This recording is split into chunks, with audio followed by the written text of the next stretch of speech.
Hello, friends. This is the program Empire of Lies, where we discuss manipulation and disinformation in Russian media, the language of power and fears of the future, how Solovyov's rhetoric shapes the image of inevitable war. In this new broadcast, Vladimir Solovyov continues the line that has become central to Russian television propaganda.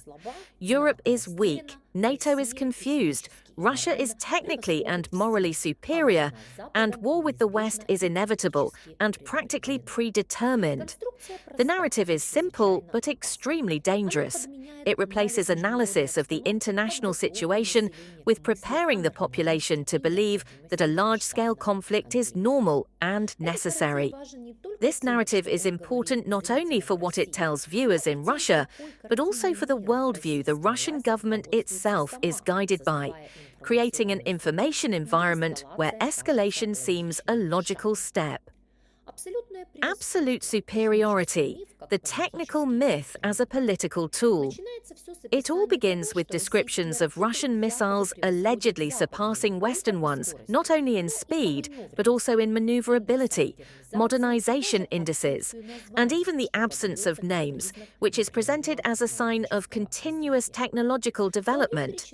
Solovyev lists Iskander, which maneuvers like a hypersonic weapon, missiles with long codes, as if from the laboratories of the future, hypersonic Zircon, which may already be launched from ground-based systems, an air defense system capable of interfering with ballistic missiles. The key objective is to instill in the viewer the idea Russian weapons are so superior to all Western weapons that any resistance is futile.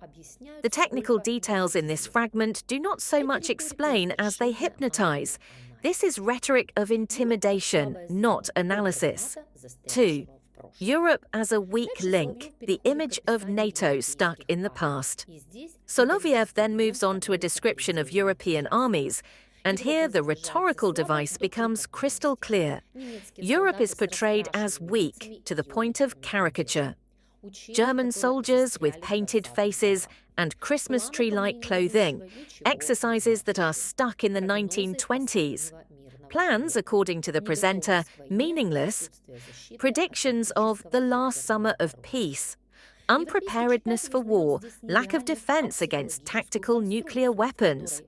What the European reader will recognize here is not reality, but a psychological construct in which NATO is not an alliance of developed states,